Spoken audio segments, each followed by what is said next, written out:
Hey guys, it's me, Filipino Grace. Welcome back to my YouTube channel. And for today's video, I will tell you the requirements or the documents that I submitted in my visa application, in my student visa application here in Poland. So as you guys know, you can just type in Google search student visa requirements to Poland and it will appear right away. So you don't have to watch this video. But if you want to know the documents that I submitted, then watch this video. But I also included a link down below, below in the description box, so that you can, if you have further questions, then you can look at this link and hopefully it will answer all your questions. But in this video, I will show you the documents that I submitted for my visa application as someone who's a first-time visa applicator. What the? I don't know how to say it.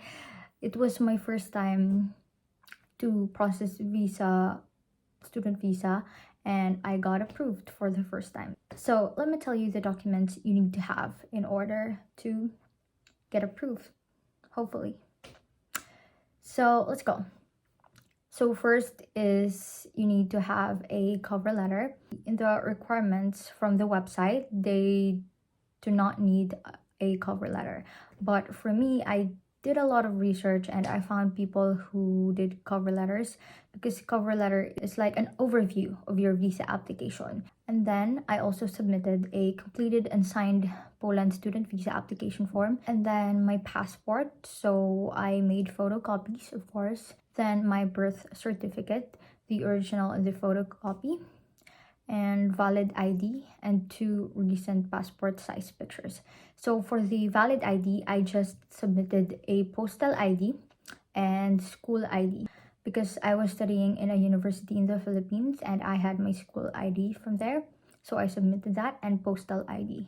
When you get postal ID, it costs about 500 pesos, but I don't know how much it costs now, so you need to check that if you don't have more than 2 IDs. So postal ID is an option for you. And the 2 passport sized pictures, I went to a photograph shop where they do, I don't know how to say it, where they do photography and they do passport size pictures. But when I went to the Polish embassy, they did not accept it, and they said they only accept pictures that are taken from the embassy, from the embassy itself. And I also submitted proof of health insurance. So you need to check what insurance company are accepted. So at that time, me and my sponsors did not find a credible health insurance company because it was during the pandemic and the insurance did not include COVID health issues. So if ever I get COVID here in Poland, in Europe, then I wouldn't get insurance from that. So we just opted to get insurance here in Poland, and they just sent me the documents via DHL. So there's that. So I submitted a photocopy of my savings account, bank certificate on peso savings account. The money that I have there was minimum of 50k pesos, but I don't know about you, but that's just what I did. Minimum 50k pesos. And I also opened a dollar account because the peso account would be useless here in Poland because I can't use pesos here in Poland. So I opened a dollars account. So my bank was Land Bank, and I opened there a dollar passbook savings account. So I also got a bank certificate from that. So I've got 2 bank certificate from my peso savings account and dollar passbook savings account. And for the dollars, at least 2,500 minimum. And I also got a certificate of admission to full-time studies That means the letter from the university here in Poland that states that you are admitted to their university. And letter of my sponsor, where it was written there that they will provide for all my needs, financial needs, and like for the health, for allowance, for insurance, they will pay for everything. So you need to have a document from your sponsor that states that they will cover all your expenses during your stay here in Poland, and that document must be authorized. I also have proof of accommodation in Poland. So the show money, the bank certificates from pesos account and dollars account that I have is like my money. But besides that, my sponsor submitted a document that they will cover everything. So there's that. So we really have a strong financial funds that when I come here, everything will be okay and I will not be on the confirmation of the money transfer. I just included that my sponsor transferred me dollars to my dollars account. I just included it. Maybe it will be useful, maybe not. But better to be safe than sorry. Plane ticket round trip. It doesn't need to be real. You don't have to pay for the plane ticket because it will cost you money if you don't get approved. You can just search how you can get a round trip plane ticket, but you don't have to pay for it. Just search for it. There would be a lot of information about that. First is my high school diploma, of course, and then documents such as certificate language of instruction. It states that in my university, English is the language of instruction. It will help me because here in Poland, my degree program is in English, so they need to know that I can speak or I have a good command of English, even though I don't have. Just kidding.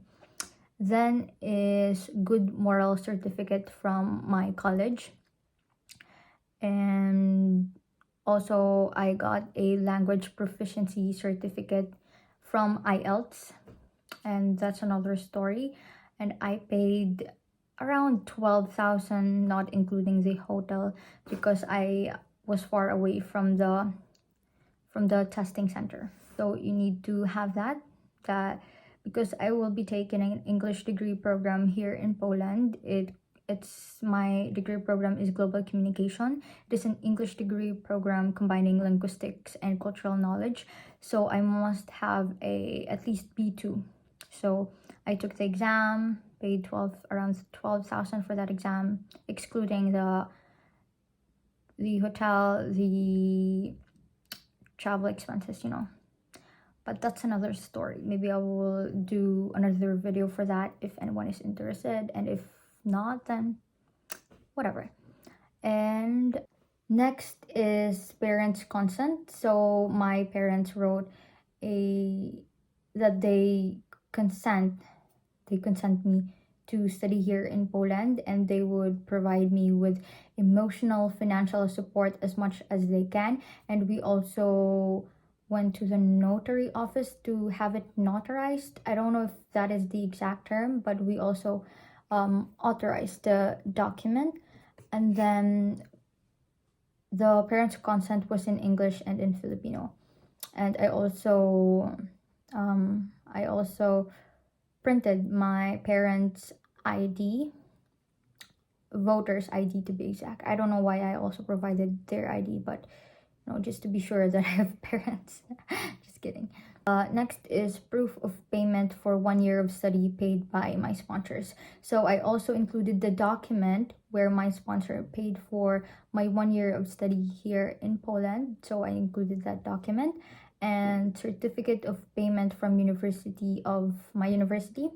So yes, those are the documents that I submitted for my student visa. I submitted it, and after 1 day or 2 days, I received a text saying that I will have an interview like 8 days later.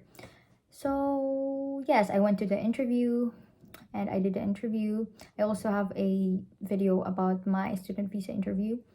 And after that, I waited exactly 15 days, or I think it was 16 days. I received a text from the consul or the embassy that I already received my results.